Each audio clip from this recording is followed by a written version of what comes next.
Estás escuchando un devocional del reto Mujer Verdadera 365, Nuevo Testamento y Salmos. Día 41. Marcos capítulo 1. Escrito por Ananín de Olivo y Débora Cázares de Rivera. Leído por Carmen Espaillat. Hoy iniciamos a leer el Evangelio de Marcos, quien nos presenta a Jesús como siervo maestro. A diferencia de otros evangelios, su audiencia directa son los romanos y gentiles, y su propósito al escribir es llamar a los perdidos por medio de la compasión y anunciar que la salvación es del Señor. Juan Marcos es el autor de este evangelio.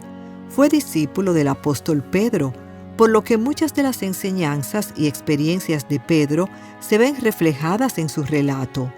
Este mismo Juan Marcos es también conocido por haber abandonado el primer viaje misionero de Pablo, lo cual llevó a que no se le permitiera acompañarlo en el segundo. Aún así, Dios, en su gracia, lo redimió y lo usó poderosamente para escribir uno de los evangelios que hoy forman parte del canon de las Escrituras. Desde el capítulo 1, después de que Jesús llama a sus discípulos, Marcos empieza a relatar algunos milagros y la predicación de Jesús en Galilea. Notarás que este evangelio es más breve y directo en cuanto a lo relatado. No da tantos detalles de lo que otros evangelistas sí dan. Toma esto en cuenta mientras lees este libro. Marcos no tenía la intención de dar detalles, sino llevar a su audiencia a un punto, mostrar que Jesús es el ungido de Dios. Marcos 1. Para nuestro capítulo de hoy, podemos observar que Marcos 1 se puede dividir en secciones devocionales naturales: el ministerio preparatorio de Juan el Bautista, el bautismo de Jesús y la aprobación del Padre, la tentación de Jesús, el mensaje del reino, el llamado de los primeros discípulos, autoridad de Jesús en la enseñanza y liberación espiritual, sanidad física y autoridad sobre la enfermedad. Jesús ora y prioriza su misión, el toque compasivo al leproso. La manera en la que Marcos inicia su libro es clave, principio del Evangelio de Jesucristo, Hijo de Dios. El nombre que se le da a Jesús, Jesucristo, viene a ser más bien un título: Jesús el Cristo, o en otras palabras, Jesús el ungido. Esto también marca el tono del Evangelio, pues desde el inicio Marcos deja claro a su audiencia que el hombre del cual va a hablar en su escrito es el ungido de Dios, el Mesías.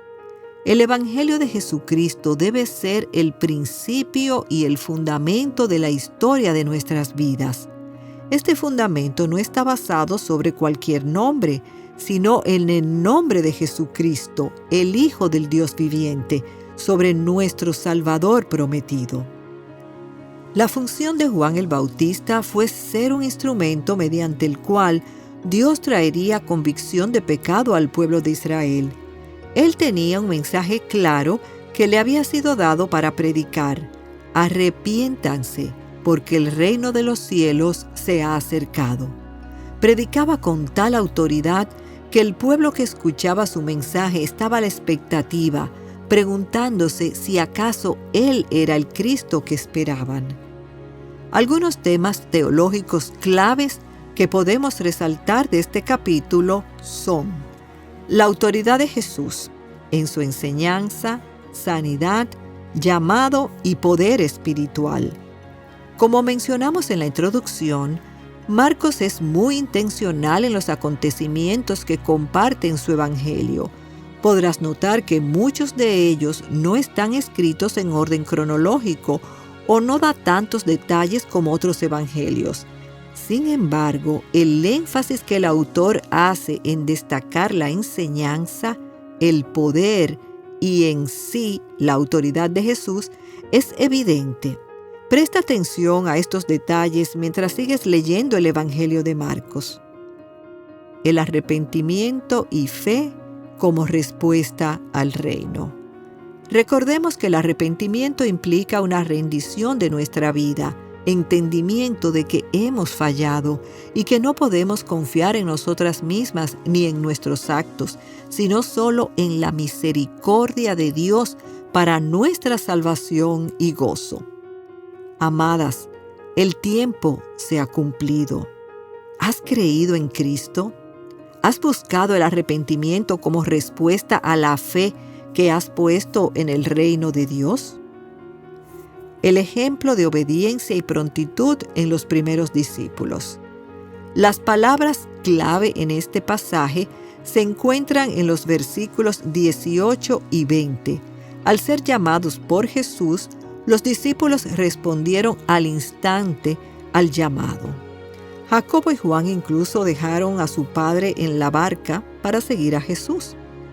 ¿Es nuestra obediencia y prontitud como la de los primeros discípulos?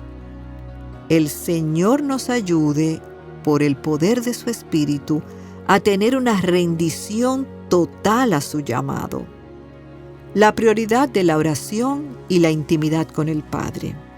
Levantándose muy de mañana, cuando todavía estaba oscuro, Jesús salió y fue a un lugar solitario, y allí oraba. Es de gran aliento poder tener la vida de Jesús como ejemplo, como pauta para nuestra vida cristiana. La compasión de Jesús al tocar un leproso. La imagen es única. Un hombre con una enfermedad que lo privaba de poder tener contacto con los de su alrededor, va y se arrodilla delante de Jesús y le dice: «Si quieres, puedes limpiarme». Vemos entonces el corazón de Jesús, el cual, movido a compasión, lo tocó, cosa que era totalmente contracultural, pues si una persona limpia tocaba a un leproso, se volvía impuro. Levítico 13. Sin embargo, fue Jesús quien pasó su limpieza al leproso. Para meditar, te invito a orar conmigo. Dios Todopoderoso, te damos las gracias. Tu palabra nos muestra tu fidelidad, pues has cumplido tus promesas enviando a tu Hijo unigénito, para que todo el que crea en Él no se pierda, sino tenga vida eterna contigo. Y aunque a causa de nuestro pecado tampoco seríamos dignas de estar delante de ti, por el sacrificio de Cristo en la cruz, ahora tenemos entrada ante el trono de la gracia. A ti la gloria y el honor por todos los siglos. Amén. Cuando reconoces que has fallado delante de Dios, ¿son tus frutos dignos de arrepentimiento? ¿Reconoces que no puedes vivir la vida cristiana en tus propias fuerzas, sino solo en el poder del Espíritu Santo en ti? Te animo a descansar en la obra de Cristo a tu favor hoy. ¿Está tu vida siendo guiada por el Espíritu de Dios o la estás dirigiendo tú misma? Explora más recursos que te guíen a Cristo y su palabra en avivanuestroscorazones.com.